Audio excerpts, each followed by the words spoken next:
Sa dumaan na chapter ay nalaman natin na ang pangalan ng giant iron robot sa Egghead ay Emmet. At base sa chapter 1119 ay kaibigan ni Emmet si Joyboy noong nabubuhay pa to, na ipinagkatiwala ni Joyboy kay Emmet ang kailangan nitong gawin sa takdang panahon. Ang Iron Giant na si Emmet ay ginawa sometime 900 years ago noong Void Century. At ang original purpose ni Emmet sa ngayon ay isa pa ding mystery. Ang isa pang unknown ay ang full extent ng ability ni Emmet. Ang alam natin ay kaya nitong umakyat sa red line at ang technology na bumubuo sa robot na to ay sobrang advanced kahit pa sa scientific knowledge ng genius na si Dr. Vegapunk. Inatake ni Emmet ang Marijua 200 years ago at bigla tong tumigil dahil naubos ang energy nito. At mula noon ay naging inactive na si Emmet. Pero nung nag-Gear 5 si Luffy ay narinig ng Iron Giant ang Drums of Liberation na naging dahilan para ma-activate ulit ang Iron Giant. Na maaaring katunayan na kayang ma-activate ng Drums of Liberation ang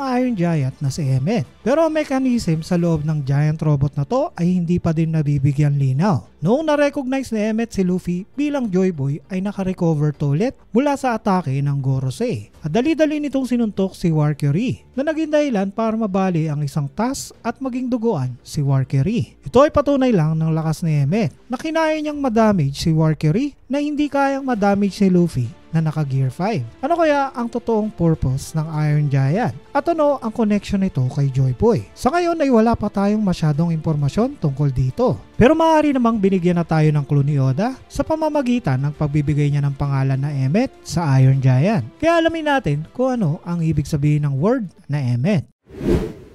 Ang ibig sabihin ng salitang Emmet sa Hebrew ay truth at ito ay ginamit sa mythology at folktales para bigyang buhay ang mga golem. Ayon sa myth at folktales, ang mga golem ay kaya lang gawin ng mga rabbi at iba pang holy people. At ito ay na-awaken sa pamamagitan ng pangalan ng God o sa Bohemian Jewish tales gamit ang salitang Emmet. Pinili nilang gamitin ang salitang Emmet o truth dahil ang golem ay ginawa nila para gampanan ang isang divine duty. Kung tatanggalin ang isang letra sa Emmet ay mag-iiba ang meaning nito dahil ang ibig sabihin ng Met ay death na nagiging dahilan para ma-deactivate ang golem hanggang sa dumating ang panahon na kailangan na nila uling gamitin ang golem. Malaki ang posibilidad na si Joyboy o isa sa mga kaibigan niya ang gumawa sa Iron Giant na si Emmet. At ang divine duty ni Emmet ay tulungan ng Joyboy o Sun God Nika para labanan ang oppression ng world government. Ang binili ni Joyboy kay Emmet noon ay isa ding clue na kahit ang dating Joyboy ay aware na dadating ang panahon na may magmamana ng will niya. At ito ang nagputol-putol na message ni Vegapunk ang tungkol sa Will of D.